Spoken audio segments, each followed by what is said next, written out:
এইযোৰ হৈছে কটনৰ, তাতে আপোনাৰ ৰেড কালাৰ দি কৰিছোঁ চাদৰখন আৰু তাত সৰু সৰু বুটা দি দিছোঁ আৰু মেখেলাখন ৰেড হয়, তাতে হোৱাইট কালাৰ চিলভাৰ কালাৰ কৰিছোঁ, হোৱাইট কালাৰটো ইমান এটা নিজিলিকে।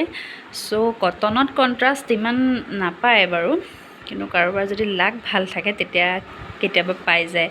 চ' আজি মই পাই গ'লোঁ, মোৰ ওচৰত আছিলে ষ্টক, তো এইযোৰ মই ৰেডি কৰিলোঁ ভণ্টি এজনীৰ কাৰণে। কেনেকুৱা লাগিছে জনাব আৰু কাৰোবাক লাগিলে মোক হোৱাটছআপত মেছেজ কৰিব।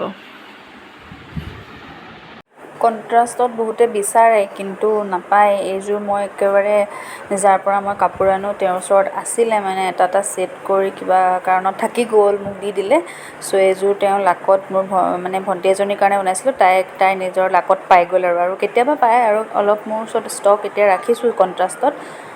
আৰু সেয়াই, এইযোৰ পূজাৰ ডেলিভাৰীয়ে আছিলে, তো পূজাৰ ডেলিভাৰী 3 নম্বৰৰ যোৰ হয় এইযোৰ, আৰু 3 নম্বৰ অৰ্ডাৰটো মানে। তাৰপিছতে এইযোৰ কেনেকুৱা লাগিলে জনাব, আৰু যদি চেনেলটো নতুনকৈ চাই আছে ছাবস্ক্ৰাইব কৰি দিব।